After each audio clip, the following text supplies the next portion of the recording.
আমাকে অন্ধকারে ওরা সার্চ করবে।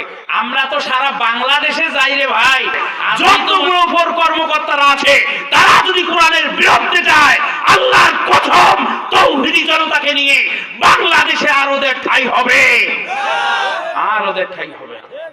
এটা ক্লিয়ার মেসেজ দিলাম। আমার ব্যাগ চেক করবে, ঠিক আছে চেক করেন, দেখো আমি কি করি। অন্ধকারে আমি কেন ওকে ব্যাগ খুলতে দেব? কথা বলেন ঠিক না বেঠিক? আমি যদি 2 নম্বরে আমার কোন জিনিস আমার যদি ব্যাগের মধ্যে থাকে, আলোয় বাইর করে দেখেন, ঠিক না বেঠিক?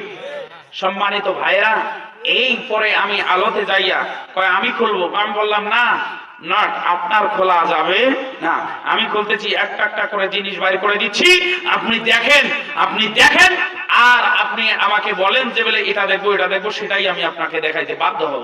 সব দেখাইলাম, দেখার পর বললো হুজুর ঠিক আছে সরি যান, আমাদের একটা মিশন ছিল তো আপনি যান। আমি বললাম কেন যাব? এখন সন্ধ্যা ফজর পর্যন্ত থাকবো, আপনাদের সাথে ডিউটি করবো, দেখি আপনারা কাকে ধরেন। কথা বলেন ঠিক না বেঠিক? এটা কেমন কথা? না হ্যাঁ, আপনি 5টা মিনিট আমার খাইলেন, 5টা মিনিটে আমি এতক্ষণ গঙ্গাচড়া চলে যাইতে পারতাম। কথা বলেন ঠিক কিনা? কারণ এই জন্য এই বাংলাতে নাস্তিকদের জিত উঠাই হয়নি। পৃথিবী জন্মলগ্ন থেকে ফিরাউনকে আল্লাহ তাআলা আপনার নীল নদের মধ্যে যেমন চুবাইয়া চুবাইয়া বুঝাই দিয়েছে, এখন পর্যন্ত তার লাশ এখন পর্যন্ত ওই মিশরের জাদুঘরের মধ্যে রেখেছে।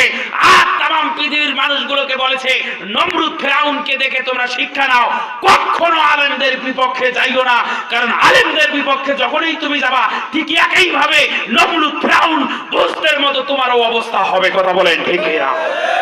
হয়েছে কি হয়নি? ধরে কোন হয়েছে কি হয়নি? সম্মানিত ভাইরা, এই জন্য বলি খুব সাবধান, আলেমের বিপক্ষে যারাই গিয়েছে তারাই এই দেশ থেকে চলে গেছে। আজ বাংলার জমিনেতে এই দেশ সর্বপ্রথম মুসলমানের দেশ, এই দেশ শাহজালাল শাহপরান রহমতুল্লাহ আলাইহির দেশ, এই দেশ আলেম ওলামার দেশ, এই দেশ আপনার মৌলবীদের দেশ, এই দেশ দেশপ্রেমিকদের দেশ, আলেম ওলামার দেশ, কোরআন প্রেমিকাদের দেশ, এই দেশ আমরা কোনো লিজ দেইনি কোনো নাস্তিক আস্তিকদের কাছে। কথা বলেন ঠিক কিনা? কোন নাস্তিক আস্তিকের ঠাঁই এই বাংলাতে হবে হবে না। Clear message. একটা কথা শোনেন, আজ থেকে 15 দিন হয়ে যায়, 10-15 দিন হয়ে যায়, ঘোষণা এসেছে তাফসীর মাহফিল চলবে না। শুনেছেন? শুনেছেন ভাই? তাফসীর মাহফিল চলবে না। তাফসীর মাহফিল চলতেছে নোহালিতে, কোনো ভালো কিছু শিক্ষা দেই না আমরা, জাসলি ফরমিল, আমরা কোরআনের কথা আল্লাহর কথা মানুষকে বলি, আর অন্য কিছু আমরা বলি না। কথা বলেন ঠিক না? আল্লাহর কথা বলতে গিয়ে বাধা দিয়েছিল নমরুদ, আল্লাহর কথা বলতে গিয়ে বাধা দিয়েছিল ফিরাউন, আল্লাহর কথা বলতে গিয়ে আপনার বুশ সাদ্দাম বুশ যে জুতার বাড়ি খেয়ে মৃত্যুবরণ করেছে, এই নমরুদ জুতার বাড়ি খেয়ে যেমন দুনিয়া থেকে চলে গেছে। এরা আল্লাহর বিপক্ষে মানুষ কথা বলতেছিল, আলেমরা কথা বলতেছিল, এরা সব সময় বিপক্ষে ছিল। কথা বলেন ঠিক কিনা?